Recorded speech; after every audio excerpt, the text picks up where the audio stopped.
Now, G.E. Moore says these philosophers are wrong. And in general, he wants to show that external world skepticism is false. The claim that we can't know anything about objects which are mind independent or which are part of the external world, like physical objects. Moore is trying to disprove that. And if he's right about that, then Kant and these absolute idealists are mistaken in their claim that all we can know about are phenomena or appearances, that is, mind-dependent things. Here's how Moore's argument goes. Premise 1, here is a hand. Of course, you're supposed to hold up a hand while you're saying premise 1. Premise 2, here is another hand. First conclusion, step 3 in the argument, therefore at least 2 human hands exist. This follows from 1 and 2. And then there's another conclusion, therefore at least 2 mind-independent objects exist. This follows from 3. That's what a human hand is. It's a physical object. It's something which would exist whether or not somebody was perceiving it or thinking about it, so it's mind independent in that sense. Now, Moore says, see, we've shown that not only is global skepticism false, but so is external world skepticism. We can have knowledge of the external world. We can have knowledge of physical objects. Here's an argument where that's a conclusion. And isn't this a convincing argument? But you might suspect, hey, isn't this argument just a bit too simple somehow? Moore says, no, there are 3 requirements for a genuine proof. And when he talks about a genuine proof, he basically means what we would call an argument which is valid and sound. So the conclusion really follows, the premises are really true, and it's cogent, that we know the premises are true and that it's valid. So Moore says there are 3 requirements. First, it can't be circular.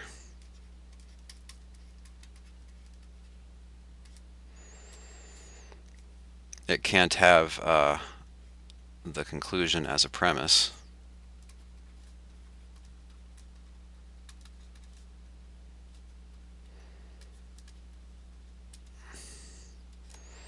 Well, the argument that we just gave isn't circular. It doesn't have the conclusion as a premise.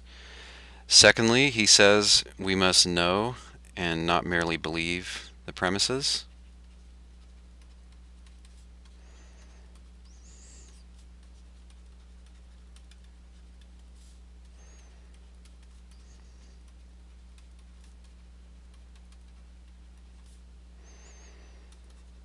But he says we do know the premises. Here's one hand, here's another. What's so hard about that? And thirdly, he says the conclusion must really follow.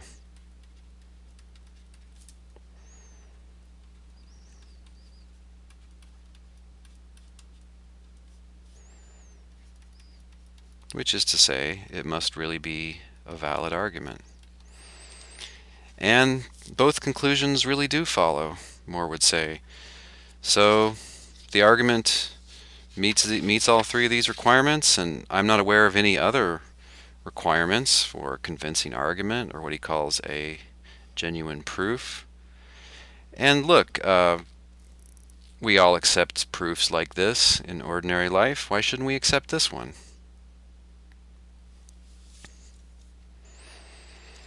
So Moore would say, bravo, well played, bully. You have indeed, sir, refuted external world skepticism. Not only that, I'll go you one better, Moore says. I have a second proof of external objects. Here it goes. Premise 1, I lifted one hand 2 minutes ago. Second, I lifted a second hand 2 minutes ago. Conclusion, therefore there have existed at least 2 mind-independent objects. So this argument's based on memory, right? You can close your eyes and ignore any sensory input, and you will still perceive that this is a convincing argument, Moore says. And again, it meets all three requirements. It doesn't have the conclusion as a premise, and we know each premise to be true, and the conclusion really follows. And so again, philosophers who say that there have never at any time been mind-independent objects, they're just wrong. We know there have been. There have been at least two hands. So it's a different argument than the previous one, but Moore says it's just as much a proof as the other. Let's move on to some objections then.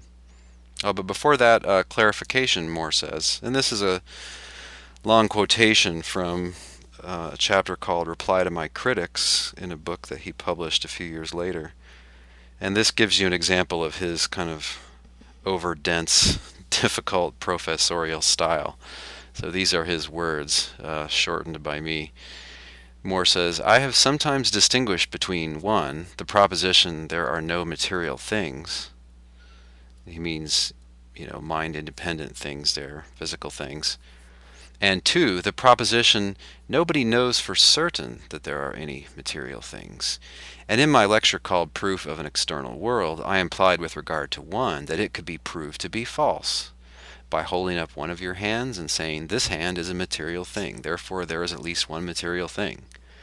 But with regard to two, I do not think I have ever implied that it could be proved to be false in any such simple way. This is interesting, and this does clarify things a bit. He's saying we know that there are material objects. He's not saying that we know there are material objects. So it's one thing to say you know that P, and it's another thing to say that you know that P. Maybe it's not as easy to show that you know that P. But to know that P, you just have to recognize those arguments as cogent arguments, he says. This business about certainty, how can he disprove that nobody knows for certain that there are material things? Maybe that's not easy, but look, two has to do with people and their knowledge, and one just has to do with material things. And his point is that his argument was for the existence of material things. It wasn't an argument about knowledge and about certainty. Right, so what, if anything, is wrong with those arguments? Well, Moore considers several objections. Here's the first. One objection is that Moore hasn't proven each of the premises. His reply to this is, yes, that's right. I have not proven each of the premises. For one thing, I would say I can't prove them, he says. I'd have to prove that I wasn't dreaming when I seemed to hold up one hand and then another. So he says, yes, I can't prove each of the premises, but I do know them, and we all know them. So you can know things that you can't prove. Interesting. What does it mean to know them? Well, it has to be true that you raised a hand, and you must believe it, and you must have, Moore says, conclusive evidence. So the proposition that I am holding a hand up, that meets the three requirements for knowledge in my case. It's true, it's believed by me, and also, he says, I have conclusive evidence.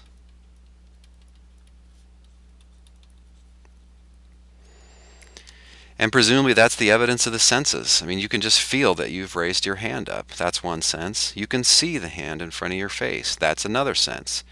You can reach out and grab it with your other hand. That's a third sense. You feel that there's a hand in front of you. If your hand's dirty enough, you might even smell it. I don't know.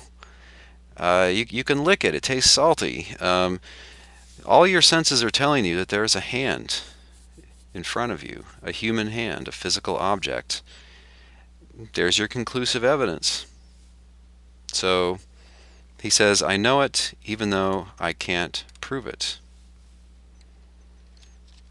But the objector might just shift gears and say, since Moore hasn't proven all the premises, he hasn't really proven his conclusions.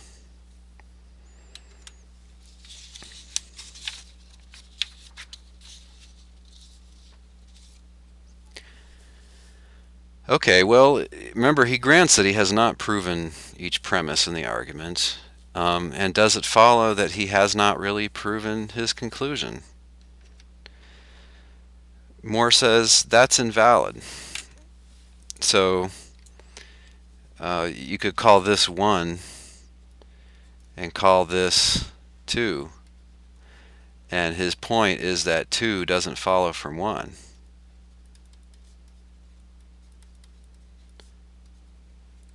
It would be an invalid argument to go from 1 to 2 as a conclusion. So yes, it's true he hasn't proven the premises, but it doesn't follow from that he hasn't really proven his conclusions. No, he has given a proof, Moore argues, because I've given an argument, and the argument meets those 3 requirements for a conclusive argument, for a convincing argument. So look, he says this is a false dilemma, that either something is believed on blind faith, or secondly, it is believed on the basis of a proof. This belief that I have a hand in front of me, it's not believed on blind faith, it's believed on the basis of sensory evidence. And yet it's not based on a proof. It's not believed on the basis of a proof. Maybe I should learn how to spell.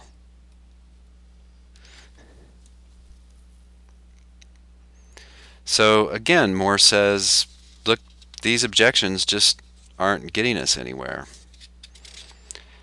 So in just a second, we'll look at why this is interesting and how this applies to other issues in philosophy.